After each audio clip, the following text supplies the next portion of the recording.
The last session of the chapter protein explains classifications of proteins.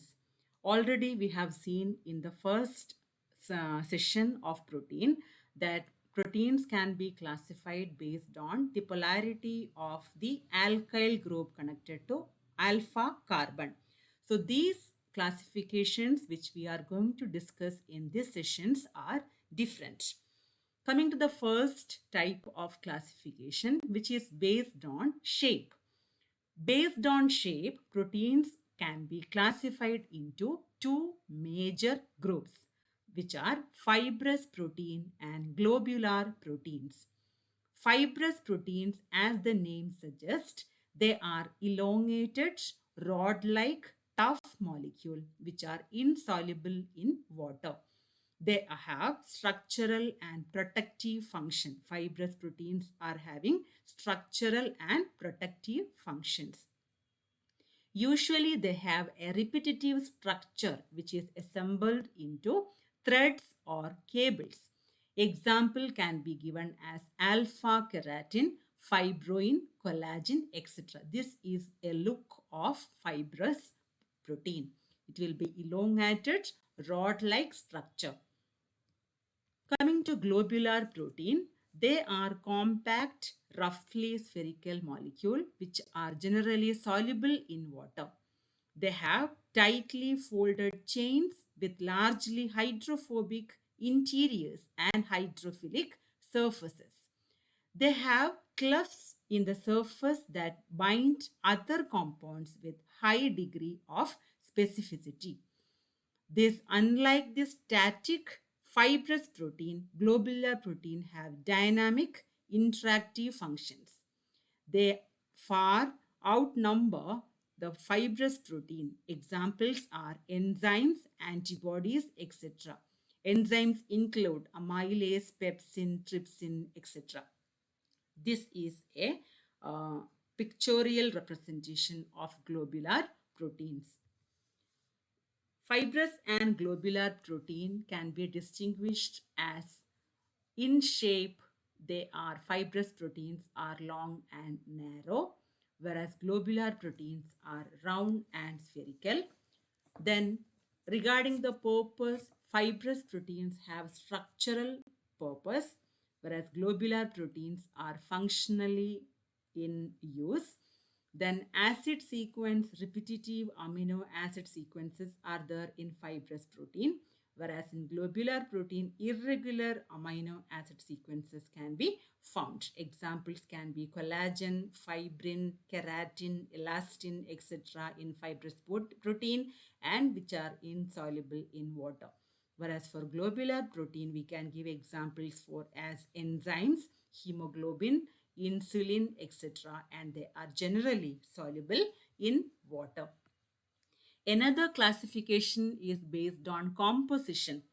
Based on composition, proteins are classified into two groups, which are simple proteins and conjugated proteins. Simple proteins are composed only amino acids. No other component will be there along with amino acids in simple protein. Example, insulin can be given or any other growth hormones can be given as an example for simple proteins. Conjugated proteins contain some other chemical component in addition to amino acids.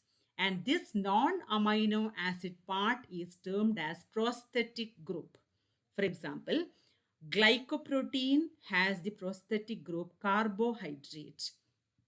We can give example as antibodies for glycoprotein. Then hemoprotein, the prosthetic group is heme. Then that is iron and porphyrin ring. An example can be given as hemoglobin for hemoproteins. Then lipoproteins, the prosthetic group are lipids, and we can give example as HDL, LDL, etc., which are the lipid carriers in blood. In metalloprotein, the prosthetic group will be metal ion. An example can be alcohol dehydrogenase, etc. Then nucleoprotein contain nucleic acid as the prosthetic group, and chromatin ribosomes, etc., can be given as an example for nucleoprotein. And another one, phosphoprotein, where we can give phosphate group as the prosthetic group, and casein of milk can be given as an example for phosphoproteins. The third classification is based on biological function.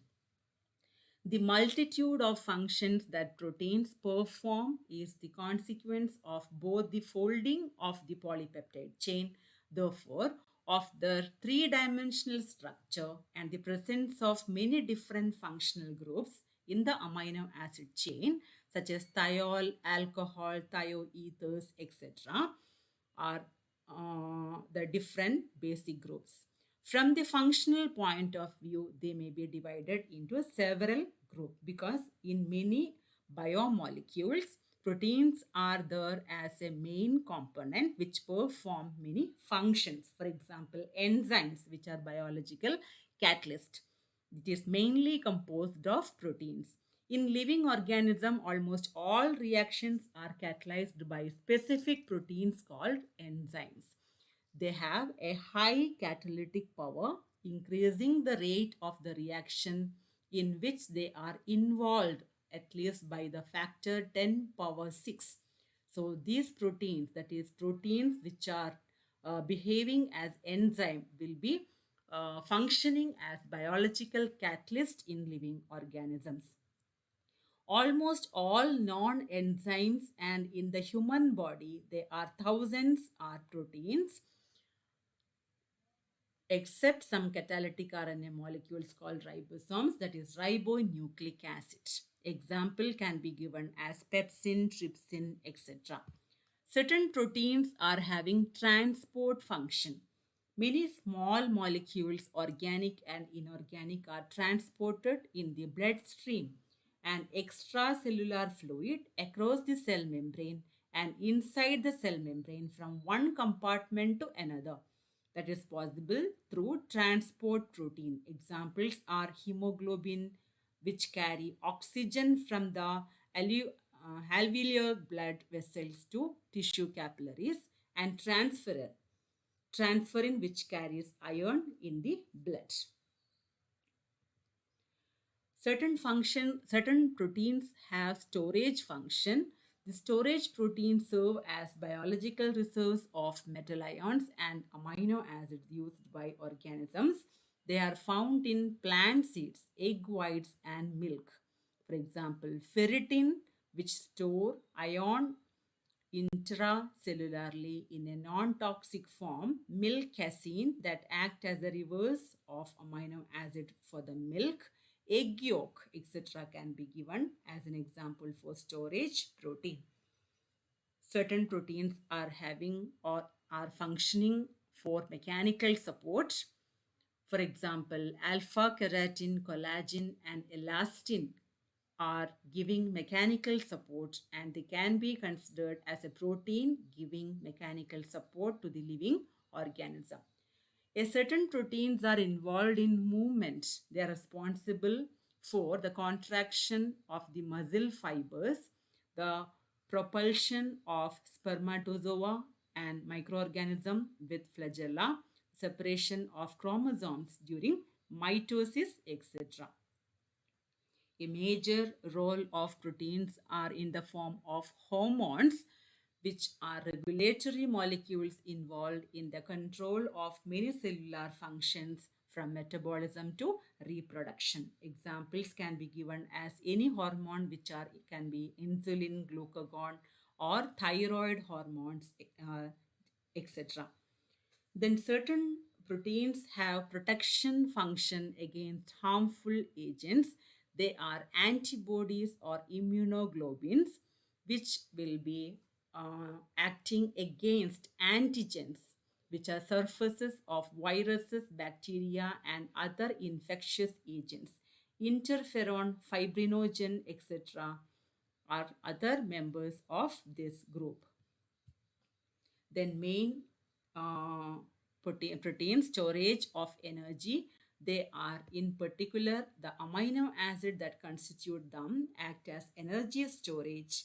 second in size only to the adipose tissue, that in particular conditions such as prolonged fasting may become essential for survival. So, in this session, we have seen classification of proteins based on composition, shape, and biological function.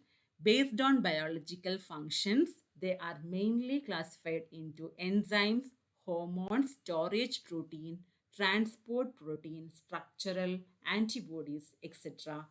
That is the main role of protein in these functions.